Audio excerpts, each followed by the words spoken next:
अस्सलामुअलैकुम ધોરણ 2 અ અને બના વિદ્યાર્થી મિત્રો બધાથી પહેલા તો તમને અભિનંદન આપું કે તમે ધોરણ 1 માંથી બીજા ધોરણમાં આવી ગયા. તમે ધોરણ 1 માં પણ ઓનલાઈન શિક્ષણ મેળવ્યું. સ્કૂલમાંથી જે કંઈ પણ તમને ભણાવવામાં આવ્યું વિડીયો દ્વારા કે લિંક દ્વારા મોકલવામાં આવ્યું તમે સરસ રીતે શીખ્યા. એની સરસ તમે ટેસ્ટ પણ આપી, ખૂબ સરસ માર્ક્સ પણ લાવ્યા. આ રીતે તમે ધોરણ 1 પૂરું કર્યું અને હવે તમે ધોરણ 2 માં આવી ગયા. ધોરણ 2 માં ગણિત વિષય બમાં મારી પાસે છે, હું લુકમાન સાહેબ, અને અમાં જે છે તે આપણા રૂબી મેડમ લેશે છોકરીઓનો ગણિત વિષય. પણ અત્યારે જે ઓનલાઈન ચાલુ છે તો ઓનલાઈન માટે હું તમને ધોરણ 2 નું ગણિત શીખવાડીશ. તો આપણે ગયા વર્ષે ધોરણ 1 માં જે શીખી ગયા ગણિત વિષયમાં એનું થોડું આપણે પુનરાવર્તન કરી લઈએ, જેથી આપણે ઘરે રહીને થોડું રમતમાં ભૂલી ગયા. આપણે સ્કૂલમાં અત્યાર સુધી સ્કૂલમાં આવેલા નથી તો સ્કૂલથી દૂર છે. આપણે ઘરે હોય તો થોડું ભણીએ, રમીએ, આપણો ટાઈમ એ રીતે જતો રહે. તો આપણે ગણિતનું ઘણું બધું ભણ્યા તો ખરા, શીખી તો ગયા, પણ શું છે કે રમવામાં ભૂલી ગયા. તો આપણે ફરી તેને તાજું કરી લઈએ. તો પહેલાં આપણે પહેલા ધોરણનું તાજું કરીશું, એ આપણને બરાબર સમજ પડી જશે. એટલે પછી આપણે બીજા ધોરણમાં પણ આગળ નવું શીખીશું. તો આપણે પહેલાં શરૂઆત કરીશું કે જે પહેલા ધોરણમાં શીખ્યા એ આપણું તાજું થઈ જાય. તો આપણું પહેલું છે સંખ્યા જ્ઞાન 1 થી 30. અત્યારે હું તમને 1 થી 30 સુધીનું સમજાવી આપું છું. આપણે શીખી ગયેલા છે 1 થી 50 સુધીનું શિશુ 1 માં પણ શીખી ગયેલા છે. ત્યાર પછી 1 થી 100 સુધી શિશુ 2 માં પણ શીખી ગયેલા છે. પહેલા ધોરણનું ગયા વર્ષે જે આપણે શીખ્યા ગણિતમાં એ પણ 1 થી 100 સુધી શીખી ગયા છે. પણ ફરી આપણે એને તાજું કરીને આપણે સમજી લઈએ તો આપણે આગળ સમજવામાં આપણને અઘરું કે તકલીફ ના પડે. તો શરૂઆત કરીશું સંખ્યા જ્ઞાન 1 થી 30. ગણિતમાં સંખ્યાઓ આવે તો આપણને ખબર જ છે કે સંખ્યાઓ આવે 1, 2, 3 એ અંકોને સંખ્યાઓ કહેવાય. તો આપણે ગણિતમાં સંખ્યા જ્ઞાનની શરૂઆત કરીએ તો પહેલું છે 1. તો અને આપણે જે લખેલું છે 1 એ અંકમાં લખેલું છે. એની બાજુમાં જે લખેલું છે એને શબ્દોમાં લખેલું છે, એટલે કે એની જોડરી એને શબ્દોમાં ગુજરાતીમાં કઈ રીતે લખાય.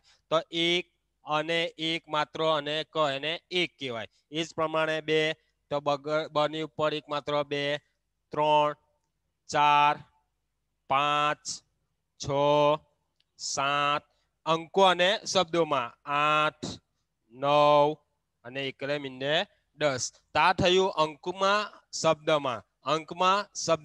આપણે આની ટેસ્ટ પણ આપેલી છે ને અને આગળ પણ આપણે સમજવાનું છે. જો આપણને આની જોડરી કે અંકમાં કઈ રીતે લખાશે, શબ્દોમાં કઈ રીતે લખાશે, એ જો આપણને પાકું થઈ જશે તો આપણને આગળ સરળતાથી એમાં સમજ પડશે. 10 પછી આવશે બંને એકડા, 11, એકડ બગડ, 12, એકડ તગડ, 13, એકડ ચગડ, 14, એકડ પાંચડ, 15, એકડ છગડ, 16, એકડ સાતડ, 17, એકડ આઠડ, 18. આપણે જોડરી જોવાનું છે ભાઈ કે 18 કેવી રીતે લખાય. તો કે અ પછી ઢ, ધનેકાનો ધા અને ર, 18. આ રીતે આપણે એને છૂટા પાડીને બોલવાની પ્રેક્ટિસ પણ કરવાની છે, જેથી આપણે જે રીતે બોલીએ એ રીતે લખી પણ સહેલાઈથી શકીએ.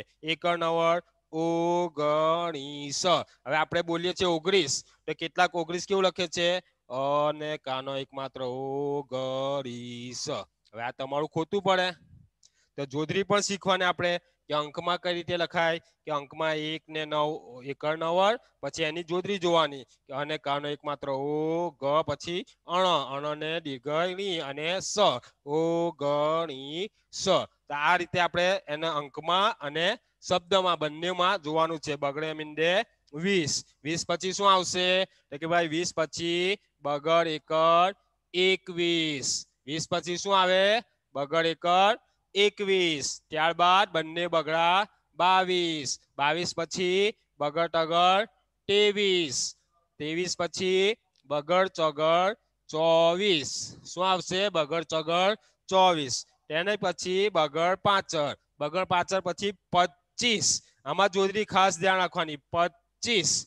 આપણે 2 વખત ચ બોલીએ છીએ, પહેલા અડધો ચ અને પછી આખો ચ અને એને દીર્ઘ 25. બરાબર. જોડરી પણ સમજવાની છે, એને પણ સમજીને લખવાની પ્રેક્ટિસમાં આપણે ઘરે કરવાની છે. અત્યારે હું તમને સમજાવું છું, પછી તમારે ઘરે નોટબુકમાં પહેલા પાના ઉપર જ એને લખવાનું છે. 25 બગડ 5 25 પછી આવશે બગડ છગડ 26. જો અહીંયા પર બે જોડકડા શબ્દ છે 26. જોડરી બરાબર ધ્યાનથી જોવાની 26 કઈ રીતે લખાય. એના પછી બગડ છગડ 26 પછી આવશે બગડ સાતર 27. આમાં પર ત ની ઉપર જે લીટી છે ને તો ત બે વાર બોલાય 27. તને કેટલી વાર બોલવાનું બે વાર 27.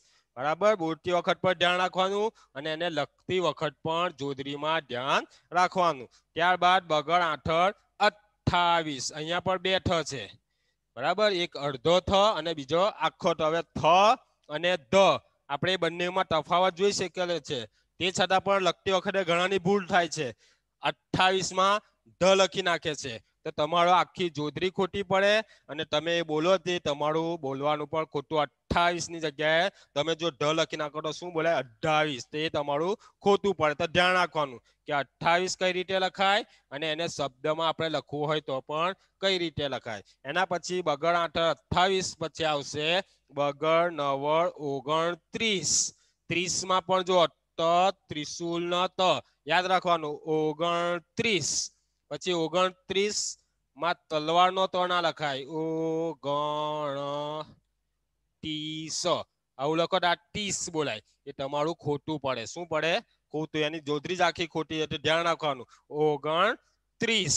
એના પછી આવશે તગડે મીંડે 30. તો આ જે આપણે શિશુ 1 2 માં અને પહેલા ધોરણમાં શીખી ગયા એનું ફરી પુનરાવર્તન કર્યું. એમાં તમે અંકો અને શબ્દોમાં 1 થી 30 સુધી મેં તમને આજે સમજાવ્યું. તમારે તમારી ગણિતની નોટમાં એને લખવાનું છે. બે વાર લખીને એની બરાબર જોડરીની પ્રેક્ટિસ કરવાની છે, સમજવાનું છે. તેના પછી આગળનું જે છે 31 થી હું તમને આવતીકાલે લઈશ. એના પછી આપણે 1 થી 30 સુધી શીખી ગયા હમણાં. ત્યાર પછી બીજી એક વસ્તુ પણ આપણે ગયા વર્ષે પહેલા ધોરણમાં શીખી ગયેલા છે કે આપેલી 1 થી 30 સંખ્યામાં તમે કઈ સંખ્યાને નાની કહેશો અને કોને મોટી કહેશો. તમને કોઈ બે અંકો આપેલા છે તો તમને ઓળખતા આવડવું જોઈએ કે આ બે અંક જે દાખલા તરીકે અહીંયા 3 અને 5 આપેલા છે તો એમાં કોણ નાનો કહેવાય અને કોણ મોટા કહેવાય. એ પણ આવડવું જોઈએ. તમે શીખી ગયેલા છે. ફરી આપણે એને પુનરાવર્તન કરીએ છીએ. તો જો 3 અને 5. હવે આપણે આ ઊભી લાઈન જોઈશું તો 1 2 3 4 5. અહીંયા 3 છે બરાબર અને અહીંયા 5 છે. તો 3 પહેલા આવે છે અને 5 એના પછી આવે છે. તો જે બે સંખ્યાઓને આપણે પૂછેલું હોય કે 3 અને 5 માં કોણ નાનું તો જે પહેલા આવતું હોય એને નાની કહેવાય અને જે એના પછી આવે એને મોટી સંખ્યા કહેવાય. નાની એટલે કે ઓછી, મોટી એટલે કે વધારે. તમે બીજી રીતે પણ એને ઓળખો કે કોણ વધારે છે કોણ ઓછું છે. જે ઓછી હોય એને નાની કહેવાશે, જે વધારે હોય એને મોટી કહેવાશે. જો અહીંયા 3 છે તો મારી આ 3 આંગળા છે બરાબર અને બીજા છે 5 તો આ મારા 5 આંગળા છે. તો આ 3 અને આ 5 બેમાં આપણે જોઈશું તો આપણને ખબર પડે કે કયા વધારે કહેવાય. આ સાઈડના વધારે કહેવાય કે આ વધારે કહેવાય. તો આ 5 વધારે કહેવાય. તો જે વધારે હોય એને મોટી સંખ્યા કહેવાય. કેવી સંખ્યા કહેવાય? મોટી. અને જે ઓછા હોય એને નાની સંખ્યા. તો 3 અને 5 માં આ 3 જે છે તે નાની સંખ્યા અને 5 જે છે તે મોટી સંખ્યા બરાબર. એ જ પ્રમાણે 1 અને 2. આ 1 અને 2 માં કોણ નાનું અને કોણ મોટું? કઈ સંખ્યા નાની છે, કયો અંક નાનો છે અને કયો અંક મોટો છે? તો જો 1 અને 2. 1 પહેલા આવ્યો અને 2 એના પછી આવ્યો. 1 જે છે તે પહેલા આવી ગયા અને 2 એના પછી. તો જે પહેલા આવે એને નાની સંખ્યા કહેવાય અને એના પછી જે અંક આવે એને મોટી સંખ્યા કહેવાય. તો 1 પહેલા આવ્યા એ નાની સંખ્યા કહેવાશે, નાનો અંક કહેવાશે અને 2 મોટી સંખ્યા કે મોટો અંક. હવે અહીંયા પણ એ જ પ્રમાણે 8 અને 9. તો 8 અને 9 માં કોણ પહેલો આવે? 8 પહેલા આવે કે 9 પહેલા આવે? આપણે જોઈએ લાઈનમાં લખીને કે 1 2 3 4 5 6 7. તો પછી પહેલા શું આવ્યું? 8 અને એના પછી 9 આવ્યા. તો પહેલા 8 આવ્યા એટલે 8 નાનો અંક કહેવાય અને 9 મોટો અંક કહેવાય. એટલે કે 8 નાની સંખ્યા, 9 મોટી સંખ્યા. અને ચોથું ઉદાહરણ તમને 5 અને 2. હવે 5 અને 2 માં કોણ મોટું અને કોણ નાનું? તો 1 2. 2 પહેલા આવી ગયા. 3 4 અને 5 પછી આવે. તો 5 પછી આવે એટલે 5 મોટા કહેવાય. 2 પહેલા આવે તો 2 નાનો અંક કહેવાય.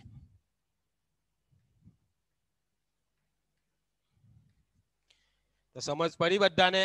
કઈ સંખ્યા, કયો અંક નાનો કહેવાય, કયો અંક મોટો કહેવાય. અત્યારે આપણે એક જ અંક શીખેલા છે.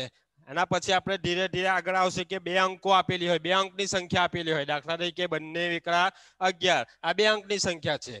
અહીંયા બગટ અગર 23, આ 2 અંકની સંખ્યા છે. આ તમને 1 અંકની સમજ પડે એના પછી આપણે 2 અંકની સંખ્યામાં ખબર પડી જાય કે ભાઈ 2 અંકમાં કોણ નાનું છે કોણ મોટું છે. એક સમજાવું તમને, જો અહીંયા બગટ અગર 23 અને બગડ સાંતર 27, આ બે માંથી કોણ નાનું અને કોણ મોટું તમને એવું પૂછે તો આપણે જોઈએ કે કોણ પહેલું આવ્યું છે, 21, 22, 23. કોણ પહેલા આવ્યા?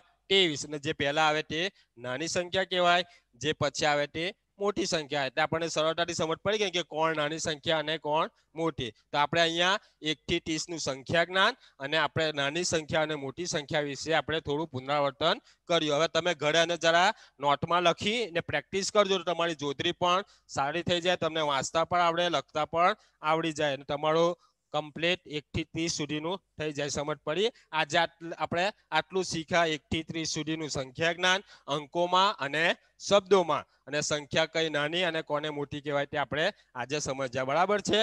તો બીજા ધોરણના વિદ્યાર્થીઓ, તમને હું ફરી એકવાર કહું છું કે તમારી ગણિતની નોટમાં ઘરે તમે આજે આ વિડીયો જોઈ ને લખજો, સારા અક્ષરે 2 વાર લખજો, એની જોતરી બરાબર જોજો અને એને બરાબર પાકું કરી લીજો, જેથી આપણે ભવિષ્યમાં આગળ ભણીશું ત્યારે કોઈ આપણી ભૂલ ના થાય, આપણી ટેસ્ટ લેવાય, પરીક્ષા લેવાય, એમાંથી પૂછાય તો પણ આપણા પૂરેપૂરા માર્ક્સ આવી શકે. બરાબર છે? ચાલો બસ આટલું જ. અલ્લાહ હાફિઝ.